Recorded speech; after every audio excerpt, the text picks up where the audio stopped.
Sige, Mary let's go Mon? back to Davao City where the police are still, searching for Pastor Yeah, Apollo Kibuloy. Let's get right.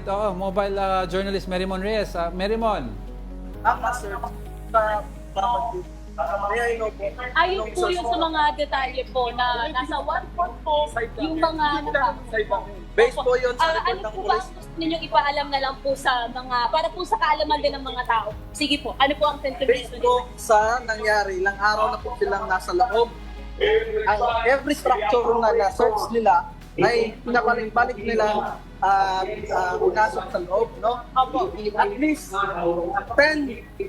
10 searches ang ginawa nila for every structure. Imagine, 2,000 personnel ang nasa loob ang utilized by the PNP, no? And why are they saying na 10 structures lang yung na-search nila? Kumusta po ba? Gaano karami na po ba ang napasok na? Nakakot na nila ang lahat. Even on the first day, tapos na sila mag-search.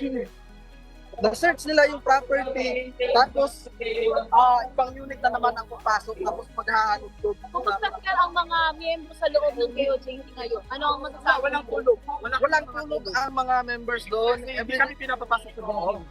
Pero nakakalabas po ba ang mga miyembro ng KOJC? Kumusta? Paano yung... Pinapapasok ang mga Opo. namin. Hinugulpi nila. Dapat sana clear naman yung natin, yung pagbabalita, Opo. ma'am. Kaya po tinatanong namin kung ano po yung mga detalye nila. Kasi ang problema po kasi sir, mahirap po kasing makausap yung mga kasamahan po natin na nandito. Samantalang maayos po namin tinatanong yung sentimiento po nila. Paano po tayo magkakaroon ng malinaw na diskusyon sa impormasyon mo? Wala naman po. Ang ibabalita lang po natin, may usapin ngayon ng PNP tsaka ang KOJC po. Yun po. Now, maybe no, ma'am, ang source natin is from the PNP. Yes po. Kaya po inaalam namin sir yung mga informasyon sa atin dito. Kasi ang problema po, hindi rin po kasi natin makuha ng Yes, maayos. it is understandable, ma'am, because makikita ninyo anong situation sa loob. Opo. Ay, hindi Ay, po kasi sa namin labas. masino. Sir, isa pa yun, sir. Ako kanina, I tried to go inside para makita talaga namin kung ano sa ginagawa.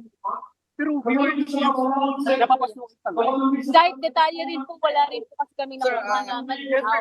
Kaya gusto po namin kayo pakausap na kayo. Actually, we flew from Manila para lang talaga makita. Kaninang alas 10 pa po kami ng madaling So, araw na ito, you bumiyahe cannot po. tell us na we're being biased.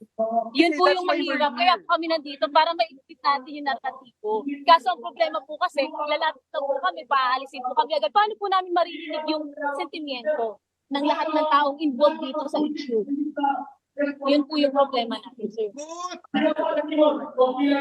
Tulad po ngayon, ang ibabalita po natin sana yung sitwasyon po. Kahit nasa labas, makikita na anong sitwasyon dito. But ang narrative pagdating sa national news, iba Sir, kasi. iba-iba po kasi ang mga media organizations. Hindi po na kami pwedeng magsalita para sa lahat. Pero kaya kami nandito para Tumatawag ako. No. Ma'am, maybe coordinate with our team. okay na sir kasi po, Ano ba yan? po ako doon kanina eh. Ang hirap niya naman. Ako, kaya okay. Di na lang. Oh. Mary Mon? Oo. Mary Mon? Oo. Sino yung mga nakausap mo? Para clear tayo. Mary Mon, audio. Meron ngayon na parang conversation ang PNP tsaka ang mga miyembro ng KOJC. Ang sinasabi po ng PNP ay dapat mag-respect na raw ang KOJC dahil nagiging abala daw ito sa mga residente o kaya yung mga dumaraan dito. However, ang sinasabi po ng KOJC, meron silang rally permit na nakuha mula sa LGU. Kaya po gusto raw nilang na maihatid yung kanilang sentimiento. Pero kanina pa po mga ilang minuto pa po, ongoing lang din po yung pag-uusap sa pagitan ng PNP tsaka ng mga miyembro ng KOJC. Bakit? Basta na Oo. nagkaroon na counting, karambukulan lang dito sa lugar na ito dahil hinarang tayo. Yes, Mary Mon, what kind of hinaras ba kayo ng mga grupo, Mary Mon? What kind of confrontation ang binigay sa inyo ng mga grupo dyan sa KOJC? Actually, hinarang ako tapos tinakpan yung camera at saka pinupukpok nila yung kanilang mga hawak na parang cards sa akin para lang pumapaalis Pinupukpok ka? No, yung tarp. Tarp. Ibabatik sana kung ano yung nangyayari lang sa pagitan ng PNP tsaka ng KOJC.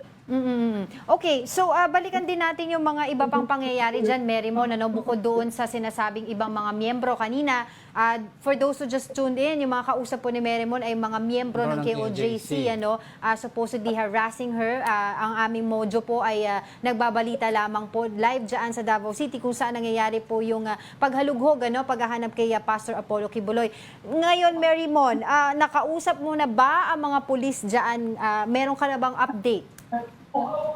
Udi, wala pa tayo nakukuha ang impormasyon mula sa PNP mismo. Pero ang mga nakausap natin ay ang mga miyembro ng KOJC na ipinapahatid nila yung kanilang sentimiento na sana nga raw ay matapos na itong laban. At gusto nga nila na mapatalsik sa pwesto si Pangulong Ferdinand Bongbong Marcos dahil nga raw itong isinasagawa na search operations ay para bang paglabag daw sa karapatang pantao. At the same time, bukod dito, isintemyento rin nila yung mga kamag-anak daw nila, ng iba sa mga nakausap natin dito ay nakakulong pa raw sa loob ng compound na yung iba raw dito, kinumpis ka raw yung kanilang mga cellphone, kaya hindi raw sila nagkakaroon ng maayos na communication dito sa labas. So yun yung mga sentimiento na nakuha natin mula sa mga nakausap natin. Meron ito, I'd like to confirm lang kung, syempre you're on the ground, what is it like on the ground? Kasi may mga nagsasabi po ng mga police officers, no less than si General Torre, nagsabi na nung pumasok daw sila, nagsesenyasan daw po yung ibang membro ng KOJC sa kapwa miyembro at yung nasenyasan daw biglang nag-collapse na hindi naman daw hawakan ng police. May naririnig ka bang kwentong ganyan, Merrimon? From the PNP? Kasi na kanina, simula kanina umaga hanggang ngayong bandang tanghali, nung pumupunta na dito yung mga miyembro ng pulisya, nagkakaroon lang ng ilang mga confrontation sa mga miyembro nga ng KOJC. Pero syempre dahil hindi din Tagalog yung lengguwahe na o yung dialect na ginagamit nila, hindi rin natin mabigyan ng malinaw na konteksto yung usapan nila. Pero ang pinaka-nasabi sa atin nung nagtanong tayo, yung pinaglalaban daw nila kasi dito ay yung para harassment na kanilang nararanasan mula daw sa pulisya. Kaya sila daw ngayon mismo dito, gusto nilang ipaglaban yung karapatan nila dito sa rally na ito. Actually, prayer rally nga din ito yung kanilang nakuha din na permit mula sa LGU. Wait, Merrimon, linawin ko, yung harassment na sinasabi nila na ginagawa ng PNP is yung pag-search sa loob ng compound. Is that the exact, yung eksaktong reklamo nila? Actually, halo siya dahil meron ding mga kumakalat din na videos online na yung ilang mga miyembro ng KOJC, halimbawa may nakita tayo na isang babae na sinusubukang kausapin ng isang pulisya, tapos biglaan may dumaan, in-sprayan daw ng pepper spray sa mukha. So yung isa lang yan sa iba pang mga harassment na pinanawagan ng mga miyembro ng KOJC. Sa kabilang banda naman, yung nakita natin kanina ang umaga, nung nagkaroon lang din ng pag-uusap ang miyembro ng pulisya plus ilang miyembro ng KOJC, medyo nagkaroon sila ng ingitan at nasabi nga ng miyembro ng pulisya na parang sila raw yung nahaharas kasi nahawakan daw sila, nasabihan daw sila na baka may hawak po silang baril. Kaya medyo nagkaroon lang ng gitgitan kanina. Pero so far, wala pa namang naging dahas na nangyari. Awan ng Diyos. Merrimon, pwede ka ba pumihit ng konti para makita ng viewers natin what's on the other side? So may perspective kami sa mga nangyayari sa ground. Walang problema. So ongoing kasi ngayon yung parang pag-uusap ng PNP tsaka ng KOJC doon sa kabilang banda. At ngayon nga, yung sentimiento dito ng KOJC is yung meron silang permit para ipagpatuloy itong rally. At saka yung sinasabi nga nila, meron daw silang legal na basis para gawin nito. Samantala, yung PNP naman, sinasabi. Ako, nawawala si Merrimon. Oo. Merrimon, can you still hear us? Yung isang banda doon sa may papuntang Davao International Airport, nakasarado rin. Pero yun nga, tuloy-tuloy pa rin parang dahil nga sinasabi nila, meron silang permit mula sa LGU, kaya tuloy pa rin ang kanilang conversation doon. Hindi lang tayo makalapit dahil nga konting lapit lang natin, hinaharang na tayo ng mga miyembro ng KOJC at napupok na nga tayo ng kanilang mga placard. Ayun, yun na nga sinasabi ko. Mag-iingat ka dyan, Merrimon. Pero bago kita pakawalan, Merrimon, tanungin ko lang kumusta na yung supposedly na rescue ng PNP na, kumbaga, nagkataon lang, sinasabi nila, allegedly, biktima ng human trafficking sa loob mismo ng compound. Yung isang babae from Cotabato at saka yung isa namang bata na lalaki, young man, mula sa Samar. May update ka na ba dyan? Yes, Angela, yung mga na-rescue na yun ay nadala na sa mga welfare desks. Yun nga lang, wala tayong ibang nakuhang informasyon tungkol sa kanila kung kumusta sila. Pero yun nga, may sila dinidisclaim or hindi ito sinasabi na mga miyembro daw ng KOJC. So hindi rin ganun pakalinaw talaga kung sino ba itong isang lalaki, isang babae na na-rescue. Pero ang sabi sa report, kamag-anak daw nito yung humingi ng assistance sa pulisya na ma-rescue dahil hindi raw sila pinapalabas dito sa KOJC. Merimon, last very quickly lang, nasaan ka ngayon mismo? Anong eksaktong lokasyon mo? Gaano ka kalayo doon sa KOJC compound na may nangyayaring pag-search kay Apollo Kibuloy? At wala bang, hindi ba po pwede pumasok ang media sa loob ng compound? Nandito ako ngayon sa kabaan ng Buhangin, Davao City. Actually, dito tayo sa may Jose Maria College. Ito yung paaralan din sa loob ng compound. At saka meron pang entry points, pero yun, mahigpit ang security measures na ginagawa dito. Hindi basta-basta makakapasok sa loob. Pero may ilang mga miyembro ng KOJC na pwedeng pumasok. Pero tayo Right. mga hindi naman miyembro dito, hindi tayo pinapayagan na pumasok. Siguro makasilip lang sa riles ng mga gate, pwede. Pero kung sisilipin talaga yung loob nito, Hindi pwede. yun- Kahit media, hindi pwede. Kahit media, hindi pwede.